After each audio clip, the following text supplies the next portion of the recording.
All right. Mm-hmm. Capricorn and Mercury. Capricorn and Mercury. All right. I'm gonna roll dice. Not that one.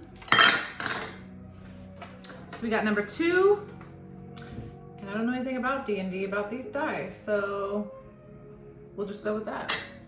So number 2, Mercury and Capricorn. So Mercury, planet of communication. Oh yes, nostalgia. Hello, nostalgia. So, okay. I think the downloads are coming through as, where in the hell has our love for what we do went? Why have we forgotten how important it is to be driven by passion and creativity and the things that you enjoy? I don't know if the question is why, but I think that it's interesting we've lost touch with love. Not love like contracts, commitments, marriage, obligation, till death do us part, you know, but like pure love, innocence, innocence. Why have we lost our innocence? The part of us that just goes with it and Alexa, shuffle play cello music on Spotify. Shuffle mellow cello from Spotify, completely ad-free. Yeah, we don't want that. Sorry for the interruption. And the interruption. So I felt the interruption, just trying to get this reading going, and I think what I'm seeing, I'm sure of it, is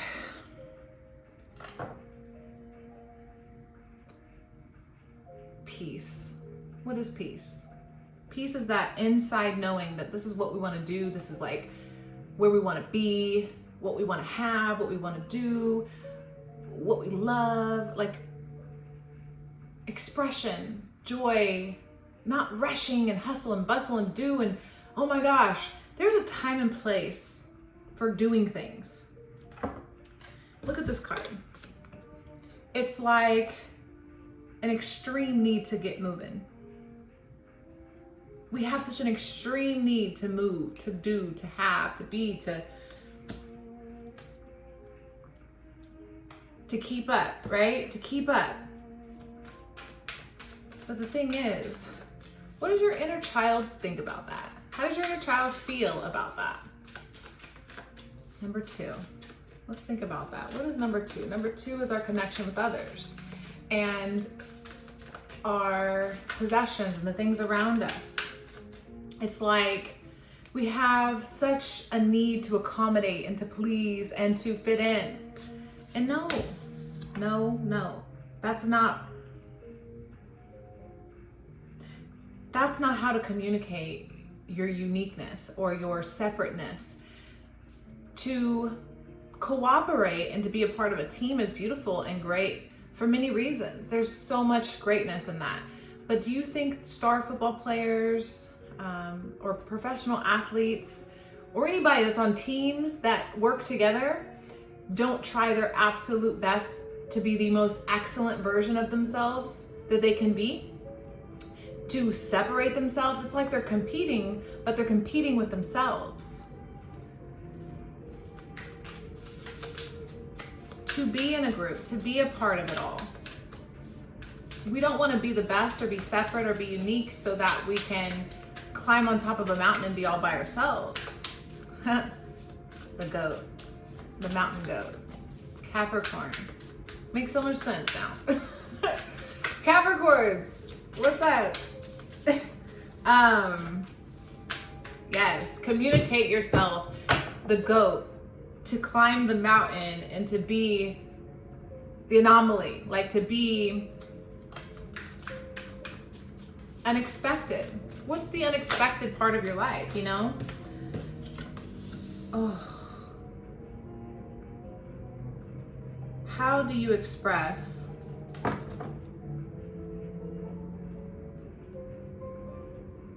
you? Who are you? It's okay to want to be a partner or not to be alone. Being alone sucks, actually. I spend a lot of time alone and I love it, but I feel as though there's a misunderstanding of what appropriate alone time versus loneliness. It's very appropriate to separate yourself and to spend time with yourself and to be alone. To be able to step back and really find out why you're doing what you're doing. What's the point of the movements that you make? Why are you so hardcore moving in a direction that appeases society or the character, the avatar that you're playing? What's driving that in you? Is it your deep passions, the inner child in you? Is it the sweetness of life? Is it joy?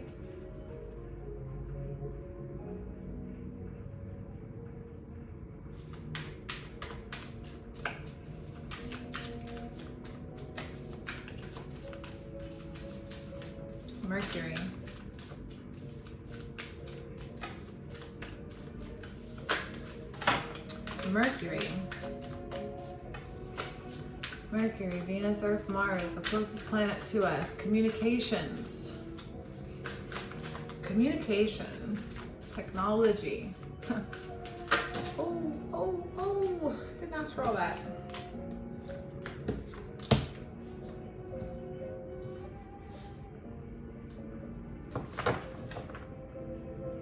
Six, 9, 8, 10. 2 6s.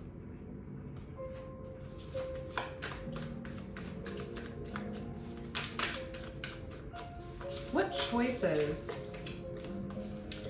have you made that have you trapped?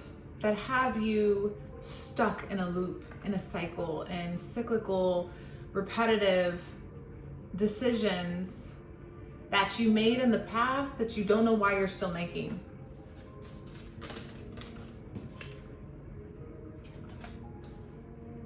What fears are holding you back from just jumping out of them? To just saying, you know what? I made a dumb decision and this is stupid. Absolutely dumb. I made that decision when I wasn't so wise. Now that the wisdom has came into me, I'd like to communicate that in a more efficient manner so I can execute, get to that place I'm trying to go.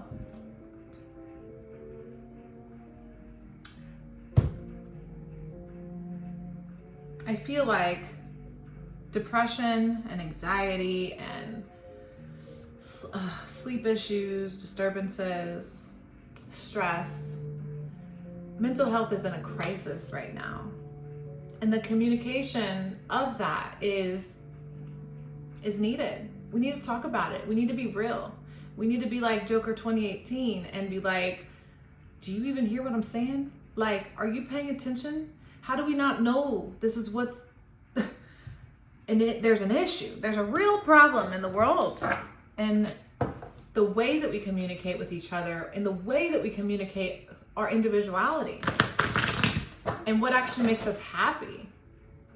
There's a lot of people walking around right now afraid, terrified to express what makes them happy, what their thoughts are filled with every day. To actually share that with the world is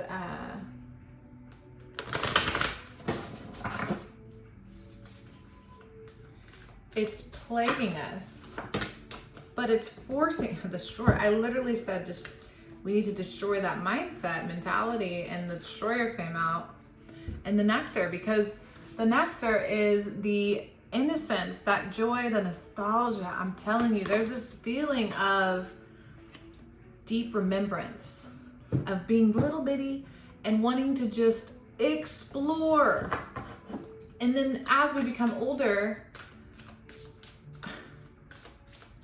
a lot of us are tied down with obligation that to some level, there is accountability, there is responsibility, right? But to not repeat the mistake, the vow, come on. The vow we made. That's what I said. It was commitment. It was something about being in love for the sake of love versus being in love for the sake of commitment and honoring something we may not resonate with. That's the distinctive dissatisfaction in society right now, wanting to break free and fly away from that which does not resonate, that brings anxiety and depression to us. Why Gen X or Z is under anesthesia, showing deep signs of loneliness. The dissatisfaction from the parental figures, the millennials, my generation, the Gen Xers. Look, the ring. Now we got the ring, the vow, the ring. Quit playing. I accept.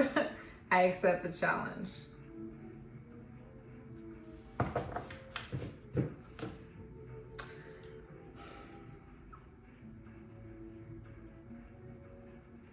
I love life. I love everything about this.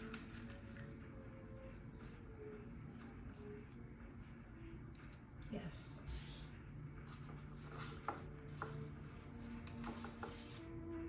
Pink opal. Pink opal. I love pink opal. I have, okay, 4th and 6th chakra. So heart and crown. Heart and third eye. Strengthen the will to live and enjoy life. Promotes, okay, I highly recommend you get a pink opal. First of all, it's beautiful. Second of all, I think it's going to really talk about how to connect deeper with that inner child, that the version of you that it's a lot easier to say, I don't like this. You tricked me. This is Hansel and Gretel. I don't like this anymore, and I don't want the commitment that I made a vow to at a time when I was vulnerable and innocent, and you just tricked me. So, not interested. So pink opal strengthens the will to live and enjoy life, promotes relaxation, it's used to cure headaches, soothing, healing energy. It has been used as a symbol of love and seduction in many cultures. A stone of transformation as it supports in changing our situation, our prospects, our health, our relationships, our outlook, and ourselves. Balancing and an emotional stabilizer. It is used to contact spirit guides, and some use it to communicate with people of distant stars. I love life, and I love the connectivity of it all. Connecting with yourself to know yourself. Why we're doing this. We're not doing this to be bound in endless contracts and be constantly fed things we don't care about, we don't want to be involved in. It's not selfish to say, I literally don't like this. I don't like this. Shield, put the shield up, okay? Shield, guard, protect. Protect yourself. You need to defend yourself. This is not a time to be fearful. It's a time to be courageous. Yes. Beautiful.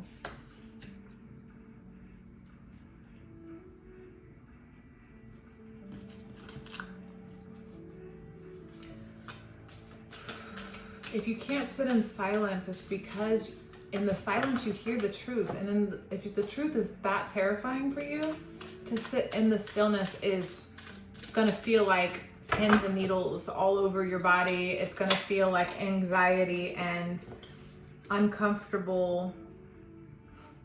Like there's no things you can buy. There's no stuff that you can fill your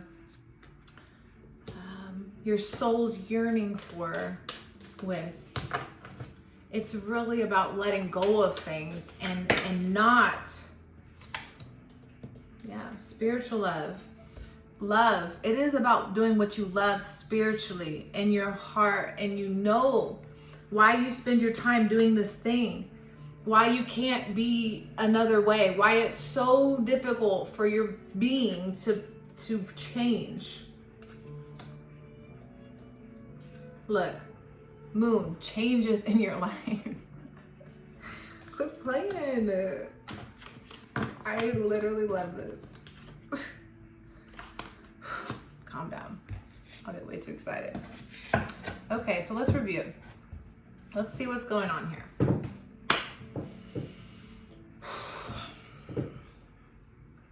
Number 9. We got the 9 twice. We got 8 twice. We got 6 twice. So 10 being in the past is letting go of the way we used to feel. Feeling committed, vowing ourselves to be contracted to something we don't believe in. That is not a way to live your existence. And if this is the only existence we have, it should not be bound to something that could potentially enslave us for 10, 20, 30, 50 years, 80 years, whatever. If it's that binding, we should really, really rebel and think about all of the options that we have to come together and say, you know what, maybe we need to change something about the infrastructure, the economy, the market, whatever it is that's making us feel so bound and tethered and tied to something we hate. Because we don't hate life, we don't hate teams, we don't hate going to work and working towards something we believe in, right? So if you have a good boss or a good something, a good team, a sports team or something that you believe in, it's not hard to show up for that. It's actually quite easy. But when you literally despise and feel so withdrawn from it to the point where you have anxiety and depression to even live, it's time to reconsider the contract and accept that this is your life. You have this one life to live. And if you made decisions at ages and times in your life when you were Hansel and Gretel, I think it's okay to forgive yourself and to know that it's okay to redirect your course. And it will take effort. It does take some accountability. It does take some responsibility. But you also have an obligation and responsibility to yourself to be loving and kind and giving to yourself. Because I think most of us want to give. We want to share. We want to connect. We want to be together. We want to, have good times. But if the times are empty, if it doesn't feel full, if it feels disheartening, disconnected, shady, confusing,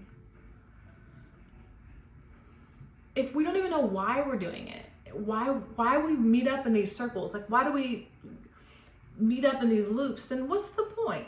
Why are we doing it? What do you love to do? Are you doing that thing?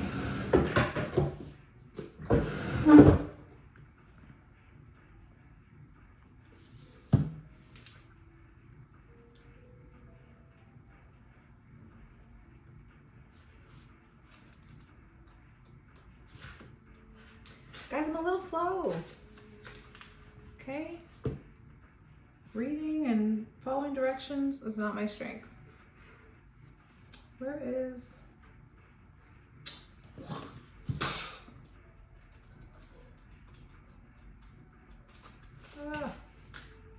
All right, let's read this. Let's read this. Vow. Let's read the vow. The promise, the oath, the contract. When the vow is spoken, the air shifts, karmic ties are formed, and destiny tilts on its axis. Our words and intentions have immense power. There is a reason the great mythic stories of our past often include the retention. No. I don't even know what that word is.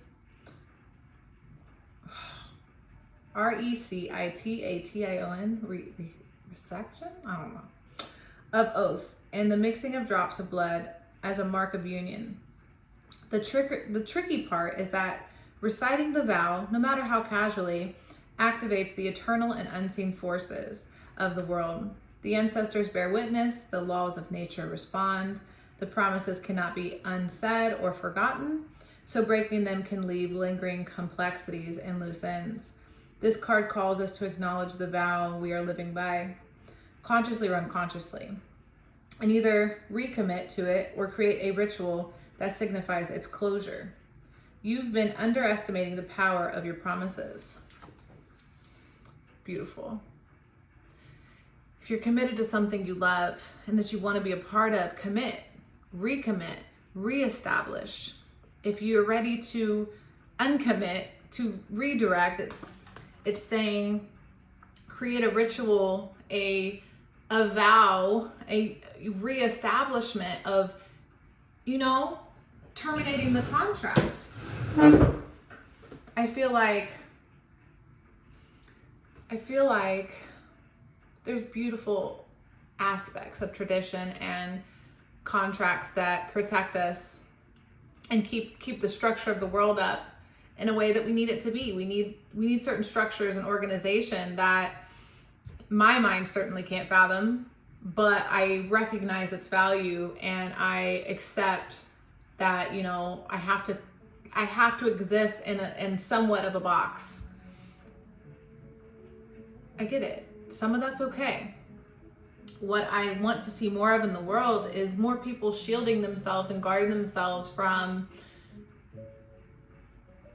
being committed to things that they really don't enjoy and have no idea why they're doing them, or are absolutely in so much self-denial that they refuse to make the necessary changes to get themselves out of that situation.